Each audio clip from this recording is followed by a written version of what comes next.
Y hoy hemos grabado, lo vamos a colgar esta noche, el capítulo correspondiente a Pedagogía de la Interactividad y el que corresponde a Cultura de la Participación, es de la participación a los influencers. Entonces, las dudas, las preguntas que vais teniendo, cada pregunta la vamos a articular en un bloque para YouTube. Esto lo estamos grabando al mismo tiempo como hicimos la semana pasada. Lo estamos grabando por la plataforma y al mismo tiempo lo grabamos a través de YouTube. Una de las cosas que nos demoramos unos minutos para entrar, estamos contestándole a Jennifer, que decía que no tenía los libros. Los libros están a disposición vuestra desde la primera semana de septiembre. Lo hemos mostrado en varias oportunidades. Sí, están editados, aquí están. Sabéis que el libro de la otra educación dedicamos todos los derechos a beneficio de la gente que se dedica a salvar vidas en el Mediterráneo, que se dedica a salvar refugiados. Lo primero de todo es... hay un problema que no podéis, antes de comenzar, que no podéis acceder a YouTube en uno de los programas porque superponen la voz de David y la mía. No, pero es solo para los subtítulos, el vídeo está... Es para los subtítulos o porque hay ruido. Esta noche lo vamos a solucionar y se va a volver a se va a poder subtitular, ¿vale? Problemas solucionados. Entonces, vamos a dividir por cuestiones. En primer lugar, agradecer la presencia del profesor David García Marín, que es un lujo tenerlo con nosotros como coautor de la obra y a su vez aportando las dimensiones de nuestra asignatura con una dimensión renovada, moderna, joven, que necesita tanto esta universidad. Una de las cuestiones que planteamos al inicio es el manifiesto de Henri Giroux sobre las pedagogías críticas y lo conectábamos a su vez con el capítulo 1 del libro La otra educación. ¿Qué preguntas, cuestiones o comentarios queréis hacer acerca de esta obra? Entonces, esta primera parte en YouTube se llamaría Pedagogía Crítica, Manifiesto de la Pedagogía Crítica de Jean Giroux y aportes de los autores que veis aquí y de otros autores que van apareciendo a lo largo de la otra educación. ¿Qué preguntas o cuestiones nos queréis hacer acerca del manifiesto? Bueno, mientras van llegando, fijaos que lo que vamos a hacer en esta clase va a ser invertir el sentido o la estructura de poder, ¿no? Es decir, ¿quién va a controlar, quién va a dominar el relato en esta clase? Vais a ser vosotros los que vais a proponer los temas. Fijaos que, sobre todo en los medios de comunicación, todavía sigue pasando, pero especialmente durante el siglo XX, en los llamados o durante la llamada etapa de los mass media, de los medios de comunicación masivos o de masas, el relato, es decir, aquello de lo que se hablaba, el debate público, se controlaba desde arriba, se controlaba desde los focos de poder, desde los medios, desde los políticos que controlaban esos focos de poder. Eso de alguna u otra manera todavía sigue pasando, incluso en los medios digitales. Por eso hablamos esto de repensar, ¿no?, la cultura de la participación, es decir, que todos tengamos la tecnología suficiente y necesaria como para participar en el debate público, por ejemplo, como para tener un canal de YouTube, para hacer podcast, para tener un blog, es decir, que tengamos la tecnología para tener voz, no nos convierte automáticamente en participantes significativos dentro del relato, dentro del discurso, porque incluso en los circuitos digitales, ¿quién sigue controlando de lo que se habla, de lo que no se habla, quién sigue marcando la llamada agenda setting, es decir, las grandes noticias, los grandes temas, todo aquello que de alguna manera forma parte de los informativos. ¿Quién sigue dominando el relato, el discurso? Los de siempre, los focos de poder de siempre, a pesar de que los ciudadanos tengamos esa tecnología. Entonces aquí lo que hacemos, Roberto, es invertir el foco de poder. El relato lo controláis, lo domináis vosotros, proponéis vosotros los temas y de lo que vamos a hablar. Entonces, como invertimos esta relación y en la que todos somos emisores, vosotros como emisores, ¿y qué nos preguntáis? ¿Qué cuestiones reflexionáis? ¿Qué cuestiones queréis acrecentar o presentáis dudas o presentáis alternativa? Sí, bueno, hay una cuestión, pero no tiene que ver con este primer bloque que estamos desarrollando. Dice, Popper defiende la capacidad que tiene una proposición de ser refutada. ¿A qué se refiere? Esto tiene que ver con las teorías a propósito de la posverdad. Podemos hablar en relación con la posverdad también. Sí, pero después. Pero quizá después. En estos momentos vamos a centrar... en cualquier momento se puede hablar de todo, pero esto no es un magazine, no es un programa de entretenimiento en el que pasas de un lugar a otro para divertir a la gente. Vamos a centrar el foco de atención en un primer lugar. ¿Cuáles son las cuestiones que queréis preguntarnos? ¿En qué no estáis de acuerdo?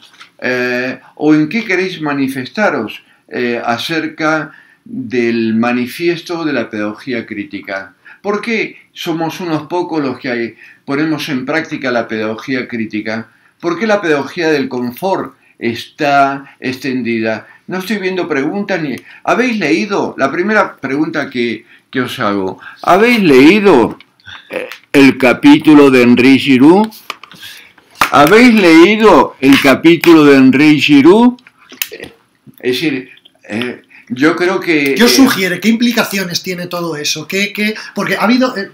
hay que decir una cosa, en Facebook ha habido cierto debate a propósito... Bueno, cierto debate, además hay muchos comentarios, prácticamente un centenar o más de un centenar de comentarios relacionados con ese manifiesto por una pedagogía crítica de Henri Giroux. Es decir, vamos a trasladar ese debate aquí y hacerlo quizá un poco más interactivo.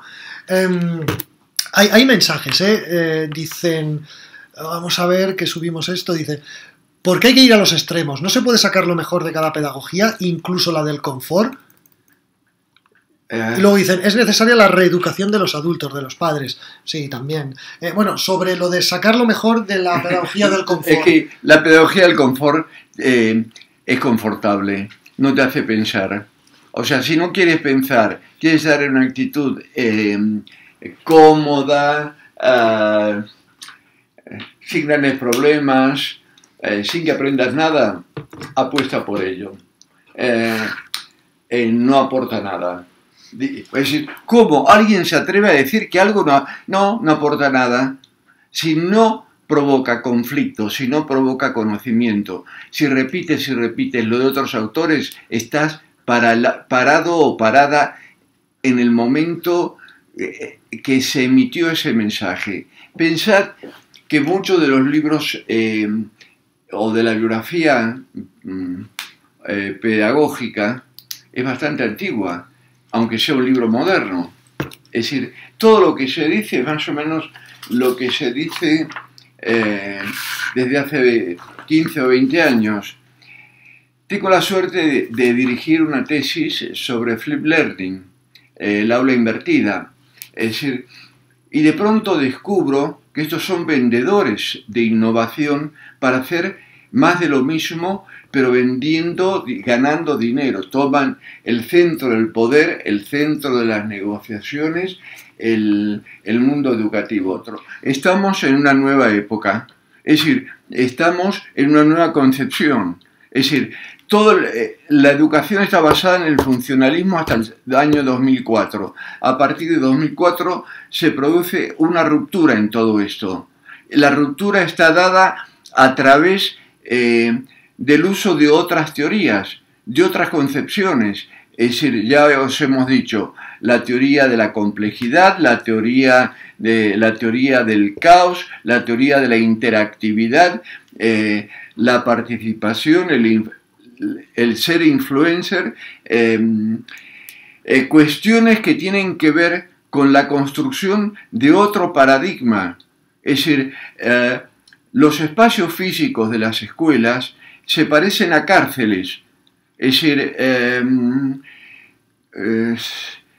son grandes pasillos con aulas a cada lado. Es decir, es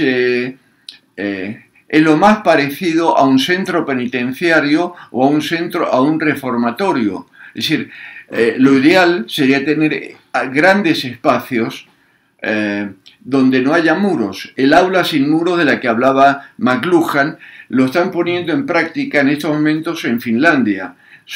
Es una escuela que no tiene muros y los estudiantes van de un espacio a otro de acuerdo a sus intereses y van a estudiar de acuerdo a las necesidades personales y las necesidades que tiene el país. ¿Cuáles son las necesidades que tiene España para el año 2025 o 2030?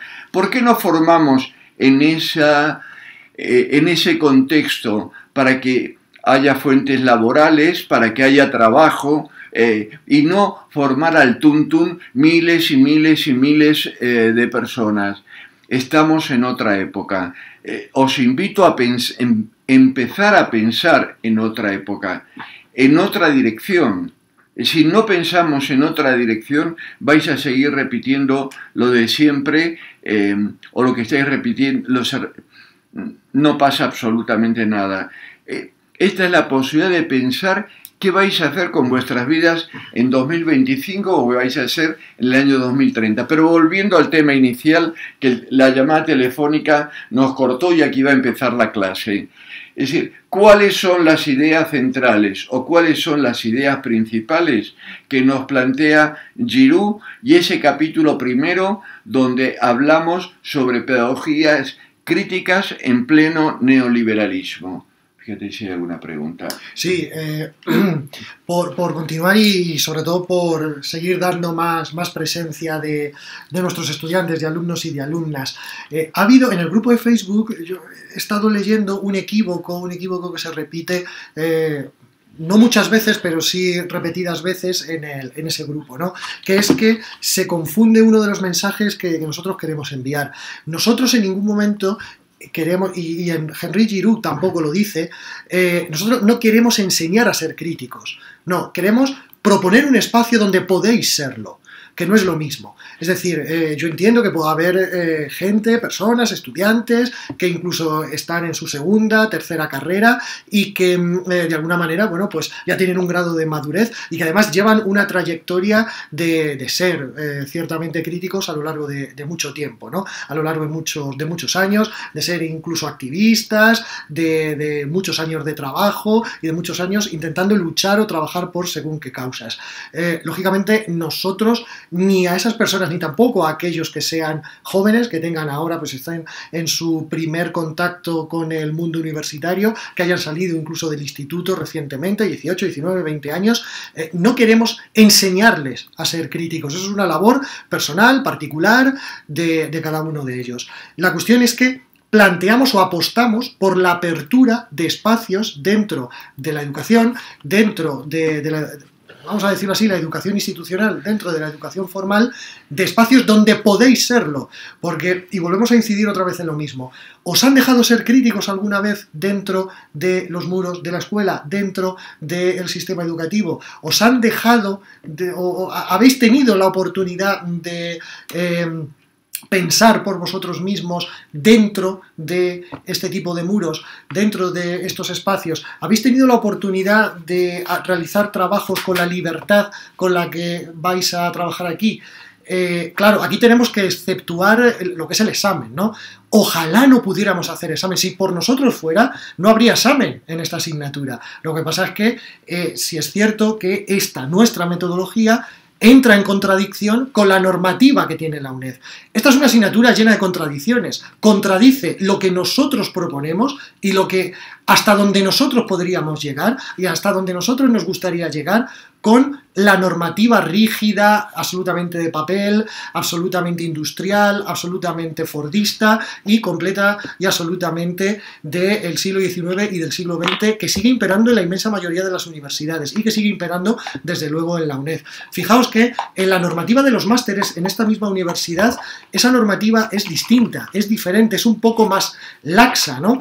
Y en nuestras asignaturas de los diferentes másteres, en los que nosotros, bueno, Roberto es director y yo tengo la oportunidad de dar clase, ahí no hay exámenes.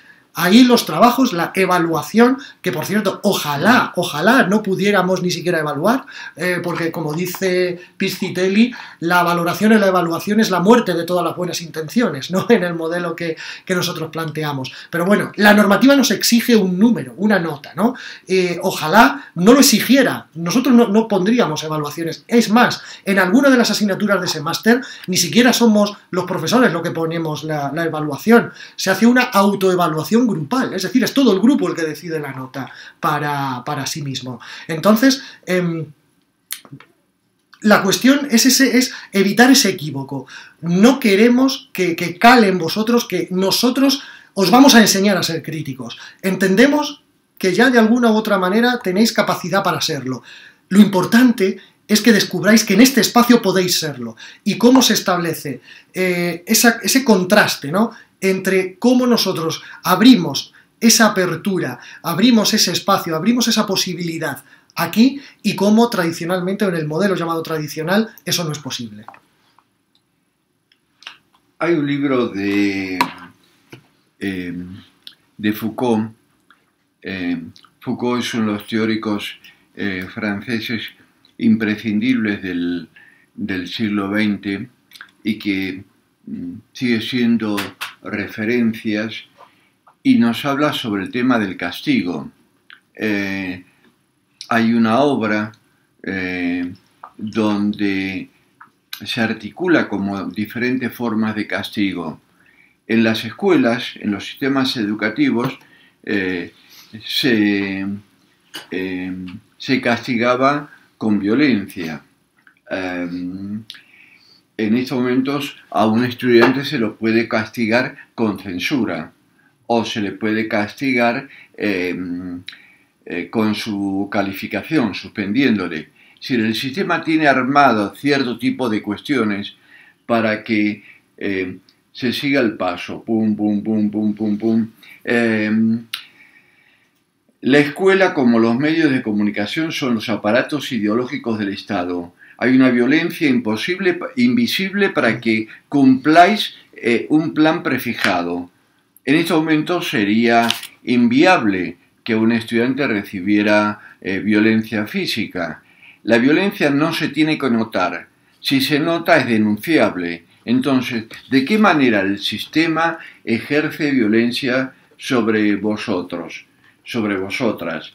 ¿De qué manera en este pleno neoliberalismo desorbitado podemos poner en prácticas pedagogías críticas? Es decir, en el siglo XIX, en la invención de la escuela, se formaban maestros, se formaba gente para cumplir un determinado papel y no iba a salir de ese papel. Fijaros la mala prensa que ha pasado en los últimos 20 años con los hackers. Es decir, los hackers fueron castigados por el propio sistema y realmente se los ve como monstruos. Se confunde hacker con otras cosas. ¿Sabéis que nosotros proponemos en este libro, proponemos y en este otro proponemos hackear la educación? ¿Cómo la podemos hackear? Siendo educadores y construyendo una pedagogía alternativa. A una pregunta que había allí me dicen, ¿por qué pones como referencia a Finlandia, porque no me voy a poner como ejemplo yo mismo. Es decir, al mismo tiempo que desarrollaba Finlandia ese procedimiento, pero que se extiende a todo el país, aquí en España, el grupo de investigación que coordino, hacíamos en pequeño más o menos lo mismo. O sea, enseñar en otra dirección, con otras coordenadas, es decir, sin un orden lineal, construir otras mentes, no estar prefijado, bla, bla, bla, bla, bla, bla, es decir, no sois parte de una cadena de producción aunque quieran hacerlo creer. ¿Qué creéis? ¿Qué sentido tiene? ¿Creéis que es más fácil esto? Es mucho más fácil la pedagogía del confort, todo lo mismo, a todos igual. Un examen lo corrija la máquina, todo lo mismo. Es decir, un examen que corrige la máquina, es decir, puede ser interesante, pero puede ser interesante para averiguar la pedagogía cibernética. Me sirve para averiguar la concepción de comunicación que se tiene desde el otro lado.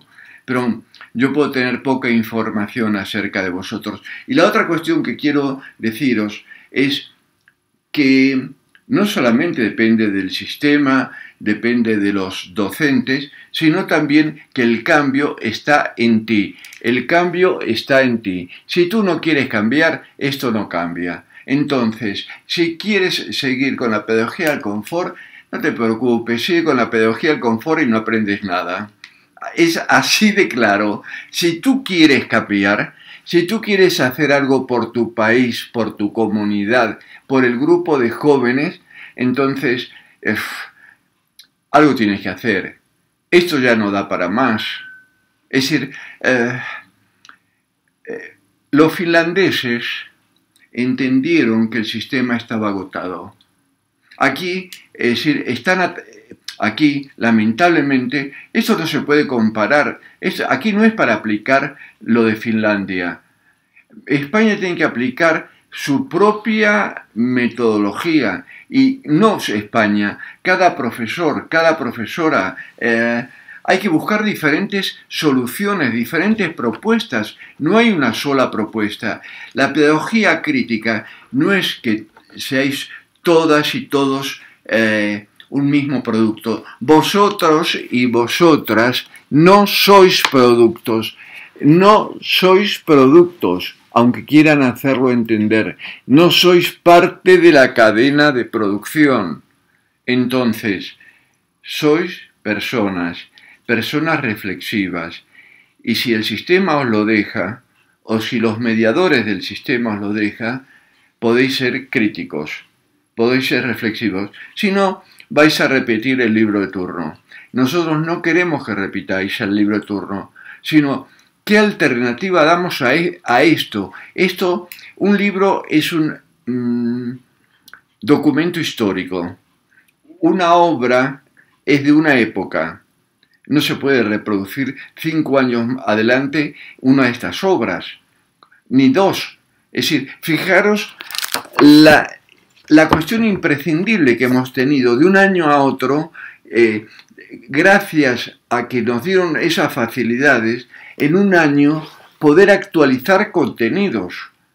Es decir, ¿qué hacéis vosotros con los niños o las niñas? ¿Seguís repitiendo los conceptos que os enseñaron cuando erais pequeñas o pequeños? Sabéis que por lo general una persona aplica en su contexto educativo los métodos con los que fue domesticado. Sí, domesticado. Somos domesticados sin darnos cuenta. Nuestra intención, mi intención particular como responsable de la asignatura, no es domesticaros, para nada. Es lo más sencillo domesticar a un estudiante, que puede revelarse tal, pero el libro va a misa, son las preguntas tal, y si contestas diferente, aunque lo argumentes, difícilmente apruebes. No, las cosas son de otra manera. Las cosas son de otra manera a las que... O deberían serlo. O deberían serlo, sí. Porque la normativa exige... Pero claro, es que a lo que está comentando Roberto ahora, hay muchos de nuestros estudiantes que pueden decir, ¿Y por qué hacéis examen en esta asignatura? Pues la pregunta es muy simple, porque es obligatorio, porque la normativa obliga, ¿verdad? O sea, no se puede hacer de otra manera. Podría hacerlo de otra manera, como lo experimentamos cuando había muchos menos alumnos. Con 100 o 200 estudiantes se pueden hacer cosas maravillosas. Fijaros que en esta asignatura somos solo 3 profesores, 2 de ellas están de baja en estos momentos, y en estos momentos está colaborando conmigo el profesor David García Marín. Es decir, al día de la fecha hay matriculados 2.047 estudiantes. Se espera al día 31 2.200 estudiantes, 2.300 o más. Pero fijaros una cosa, qué cosa más cruel y más perversa. Se os permite, por un lado, tengo un grupo de estudiantes que está conmigo hace 4 semanas. Y por otro lado, hay estudiantes que van a matricularse hasta el día 31. ¿Por qué estos estudiantes que se matricularon más tarde no tienen el examen más tarde? Cuando los estudiantes comenzaron en primer lugar, ya llevan 3 semanas leyendo, discutiendo. Esto forma parte del sistema de la rigidez en el que estamos. Ahora, fijaros, los que ya estáis sabéis cómo es la dinámica de Facebook. Ahora, pensad que a partir de la semana próxima tenemos cientos de nuevos compañeros que van a volver a hacer las mismas preguntas de siempre. Sabéis que lamentablemente no hay otro canal informático para que vayan entrando los nuevos estudiantes. Se ponen los estudiantes que están desde el primer día con los estudiantes que van a llegar entre una cosa y otra a partir del 5 de noviembre. Por favor, hay que ser serios. O sea, tengo estudiantes que van a hacer 4 meses van a hacer todo octubre, noviembre, diciembre y enero, y otros que solamente van a cursar 3 meses. No es serio. Imaginaros que sois médicos, que sois cirujanos. Sois cirujanos y me vais a... Sabéis que tengo un problema, esto es verdad, tengo un problema cardiológico. Me tienen que operar. No me dejaría operar por ningún... Si vosotros y vosotras estuvierais siendo estudiando para ser cirujanos, por supuesto que me elegiría a un cirujano entre los que entraron el primer día de clase. En ningún caso elegiría al que... ¿Por qué? Porque hay prácticas que no la ha vivido. Es decir, esta cuestión de la cultura de la participación hace que vosotros y vosotras seáis solidarios y lo pongáis más o menos al día. Pero la cultura vivencial que habéis tenido, las broncas que habéis tenido, esta cuestión que os parece de locos de pronto que no entendéis qué hacemos, la habéis vivido cada uno. Es decir, alguien viene un mes después. Suponed que fuerais cirujanos. En ese mes se enseña en cirugía el procedimiento de cierto tipo de válvulas. Como ahora hemos visto cuestiones claves que son el manifiesto al que damos una y otra vez importancia y al que no tocáis, lo que me da una respuesta que muchos no lo habéis leído aún. Es decir, veo que hay gente que está a dos velocidades. Una velocidad es las que pueden estar de acuerdo o desacuerdo, eso es secundario, pero tienen un conocimiento del universo y estamos esperando propuestas diferentes. El que va a estar por primera vez con nosotros el día 5 de noviembre no solo lleva un mes de atraso, lleva un mes de concepción diferente. Es muy difícil que volvamos a explicar lo mismo al comienzo porque sería injusto para el resto de los 1000 y tantos estudiantes. Sería parar el ritmo. Es parar el ritmo. Entonces, fijaros qué situación más anómala.